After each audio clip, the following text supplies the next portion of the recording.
अस्सलाम वालेकुम दोस्तों, उम्मीद है आप खैरियत से होंगे। तो आज की इस वीडियो में हम बात करेंगे 5 ऐसी ग़िज़ाओं की, 5 ऐसी चीज़ों की, खाने वाली चीज़ों की जो आपकी जिगर की सफाई करती हैं, जिगर को डिटॉक्सिफाई करती हैं, ख़तरनाक मादों से निजात दिलाती हैं जो आपके जिस्म के अंदर जमा हो रहे होते हैं।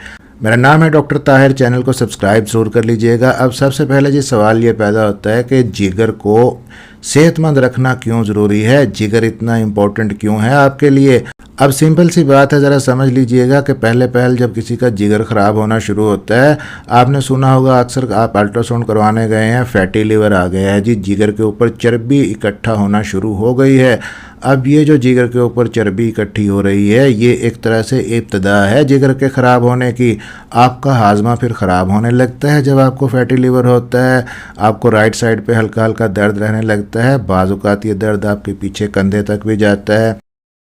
अब जैसे जैसे ये मर्ज़ बढ़ता है फैटी लिवर का, अगर आप इसको कंट्रोल नहीं करते, अपने जिगर की सेहत का ख्याल नहीं रखते, फिर आपका जिगर सख्त होना शुरू हो जाता है। लिवर सिरोसिस जिसको कहते हैं, कब्ज़ हो जाती है, बदहज़मी होने लगती है और ऐसा शख्स अचानक बेहोशी की तरफ चला जाता है जिसको कोमा कहते हैं, और बहुत ही नाजुक कंडीशन होती है ये। इसकी वजह यह है कि हमारे जिगर के अंदर कुछ एंजाइम होते हैं जो खून के अंदर मौजूद अमोनिया को यूरिया में तब्दील करते हैं, और वो यूरिया गुर्दे के ज़रिए जिस्म से खारिज होता है। लेकिन जब जिगर सही तरह से काम नहीं कर रहा होता तो ये अमल रुक जाता है और अमोनिया जिस्म के अंदर बढ़ने लगता है, और जब ये अमोनिया दिमाग तक पहुंचता है तो इंसान कोमा में चला जाता है। अब ऐसे मरीज़ों को हम बार बार दवाएं देते हैं, मोशन करवाते हैं ताकि उनके जिस्म का गैस, अमोनिया, जहरीले मादे बाहर निकलें। अब ये बताने का मकसद आपको ये है कि कितना इम्पोर्टेंट काम है जो खामोशी से आपका जिगर आपके लिए कर रहा है। आपकी बॉडी के अंदर जितने जहरीले मादे हैं उनको निकाल रहा है। फिर जब जिनका जिगर ख़राब होता है, कहीं उनको थोड़ा सा कट लग जाए, सुई चुभ जाए, उनको खून रुकने का नाम ही नहीं लेता, क्योंकि एक ऐसी प्रोटीन बनाता है जिगर जो खून को जमाने में मदद करती है। जिगर कमज़ोर हो जाए तो खून नहीं जमता। इसी तरह एक अहम प्रोटीन होती है, एल्ब्यूमिन बनाता है जिस्म। ये प्रोटीन भी अगर आपकी बॉडी के अंदर कम हो जाए तो खून की नालियों से पानी बाहर निकलने लगता है, जिस्म में सोजिश हो जाती है, पाँव सूज जाते हैं, आँखों के नीचे सोजिश आ जाती है। इसके अलावा भी आप अपनी रोज़मर्रा डाइट के अंदर बहुत सारी चीज़ें खा रहे होते हैं, बाहर की गलत मलत जिनके अंदर नुकसानदेह चीज़ें होती हैं। तो ये जो सारी चीज़ें हैं नुकसान देने वाली, जहरीले मादे, आपका जिगर इन सारी चीज़ों को आपके जिस्म से निकालता है। इस प्रोसेस को हम डिटॉक्सिफिकेशन कहते हैं। अब आपका जिगर सही तरीके से काम करता रहे, ये डिटॉक्सिफिकेशन का प्रोसेस चलता रहे, आपकी बॉडी के अंदर से जहरीले मादे निकालता रहे, तो उसके लिए आपने क्या करना है, अपने जिगर को थोड़ी सपोर्ट करनी है। 5 ऐसी ग़िज़ाएं आपको बताऊंगा जो आपके जिगर को साफ़ करेंगी, जिगर के फंक्शन को बेहतर करेंगी और ओवरऑल आपकी बॉडी के अंदर जहरीले मादे इकट्ठे नहीं होने देंगी। क्योंकि सबसे बड़ा ऑर्गन है आपके पेट के अंदर जो जिगर है, तकरीबन 1.5 किलोग्राम इसका वज़न होता है। अब यहाँ पे पहली चीज़ इन ग़िज़ाओं के अंदर वो है गार्लिक, लहसुन। तकरीबन हर घर के अंदर ही मौजूद होता है, सिर्फ जायके के लिए इसको आप इस्तेमाल करते हैं। लेकिन अगर आप जान जाएं कि ये लहसुन आपके जिगर को जहरीले मादों से पाक करता है, इसको डिटॉक्स करता है, जिगर के एंजाइम के लिए बेहतर है, तो आप इसको लाजमी अपनी डाइट के अंदर शामिल करेंगे। बहुत सारे फ़ायदे हैं इसके। सालन के अंदर तो आप इस्तेमाल करते ही होंगे, उसके अलावा भी आप कम से कम 2 पीस इसके लहसुन के ले लें और बारीक स्लाइसिस बना के चबा के आप खा सकते हैं, सलाद में शामिल करके खा सकते हैं, चटनी में शामिल करके खा सकते हैं। अब जी दूसरी इंपॉर्टेंट चीज़ जिगर की हेल्थ के लिए, लिवर क्लींजिंग के लिए, लिवर को सपोर्ट करने के लिए, वो है अंडे, एग्स। अंडों के अंदर प्रोटीन होती है, अमाइनो एसिड्स होते हैं, ख़ास तौर पे कोलिन होती है इसके अंदर, जो जिगर के एंजाइम बनाने के अमल को बेहतर करती है।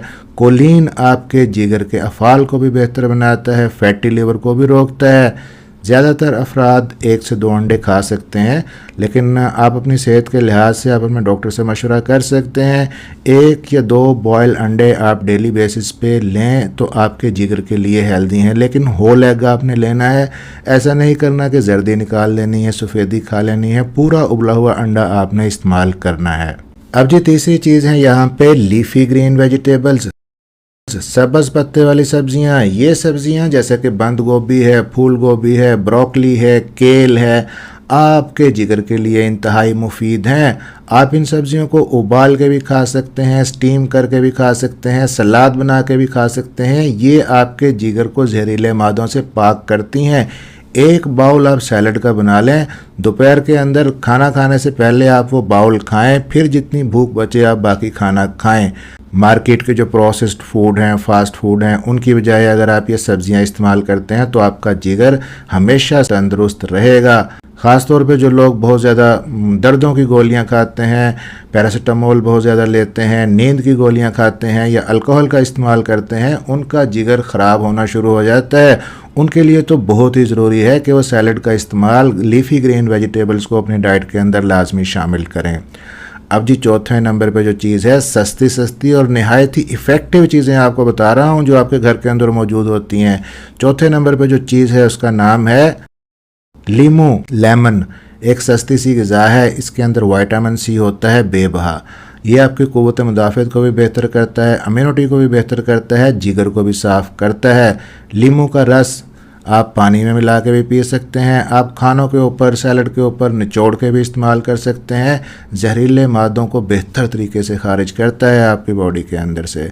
पांचवी चीज़ जो आपकी जिगर के लिए फ़ायदेमंद है, हेल्दी है, वो है फैटी फ़िश। ख़ास तौर पे सालमन, मैकरेल और दूसरी जो चर्बी वाली मछलियां हैं जिनमें ओमेगा 3 फैटी एसिड बहुत ज़्यादा होता है, ये आपके जिगर के अंदर जो इन्फ्लेमेशन होती है, सोजश होती है, उसको कम करती है, जिगर की सेहत को बरकरार रखती है। तो मछली को भी कम अज़ कम हफ्ते में 2 से 3 बार अपनी डाइट के अंदर शामिल करें। अगर मछली पसंद नहीं है या दस्तयाब नहीं है तो इसके मुतबादल के तौर पे आप एक्स्ट्रा वर्जिन ऑलिव ऑयल, जैतून का तेल, वो भी ले सकते हैं। ओमेगा 3 का बहुत ही अच्छा सोर्स है। तो दोस्तों, अगर आपके दाएं तरफ पेट के अंदर हल्का हल्का दर्द रहता है, डिस्कम्फर्ट रहती है, खाना हजम नहीं होता, पेट के अंदर गैस रहता है, साथ में आपको दाएं कंधे में या गर्दन की तरफ दर्द जाता है, तो आपको फ़ौरन से अपना एक अल्ट्रासाउंड करवाना चाहिए और साथ में कुछ आपको अपने टेस्ट भी लाजमी करवाने चाहिए जिनको LFTs कहते हैं, लीवर फंक्शन टेस्ट। अब इन टेस्टों के अंदर आप देख लें कौन कौन सी चीज़ें शामिल होनी चाहिए, जो आप अपने डॉक्टर से डिस्कस करेंगे, ख़ुद भी देख लेंगे कि ये नॉर्मल है कि नहीं। पहला टेस्ट SGPT जिसको ALT भी कहते हैं, दूसरा SGOT जिसको AST भी कहते हैं, alkaline phosphatase, albumin, globulin, bilirubin और prothrombin time PT, INR, APTT। ये आपके LFTs हैं, ये लाजमी करवाएं। अपना एक अल्ट्रासाउंड लाजमी करवाएं। अगर इनके अंदर किसी किस्म का मसला आता है तो आप अपने डॉक्टर से डिस्कस लाजमी कीजिए। फिर इन 5 ग़िज़ाओं को जो मैंने आपके साथ डिस्कस की हैं अपनी डाइट के अंदर शामिल करें। कौन कौन सी? लहसुन, अंडे, हरे पत्ते वाली सब्जियां, लीमू और फैटी फ़िश। और एंड में एक बोनस टिप आपके जिगर के लिए, वो है बीट रूट, चुकंदर का इस्तेमाल। इसके अंदर भी ऐसे अज्जा होते हैं जो आपके जिगर को साफ़ करते हैं, डिटॉक्सिफाई करते हैं जिगर को। आप चुकंदर को सलाद के तौर पे, जूस के तौर पे, सालन बना के, बॉयल करके, किसी भी तरीके से आप इसको मैश करके, कद्दूकश करके, रोटियों में डाल के यूज़ कर सकते हैं। इसका रस अनार के रस के साथ मिला के पी सकते हैं। ये भी आपकी लीवर हेल्थ के लिए बेस्ट है। तो दोस्तों, वीडियो अच्छी लगी हो तो लाइक ज़रूर कर दीजिएगा, चैनल को सब्सक्राइब ज़रूर कर लीजिएगा। जिसको इसकी ज़रूरत है आपके दोस्तों के अंदर, हल्का अहबाब के अंदर, उस तक शेयर भी ज़रूर कर दीजिएगा। मिलते हैं इसी तरह की अगली किसी इन्फॉर्मेटिव वीडियो के अंदर। अपना ख्याल रखिएगा, दुआओं में याद रखिएगा। अल्लाह हाफिज़।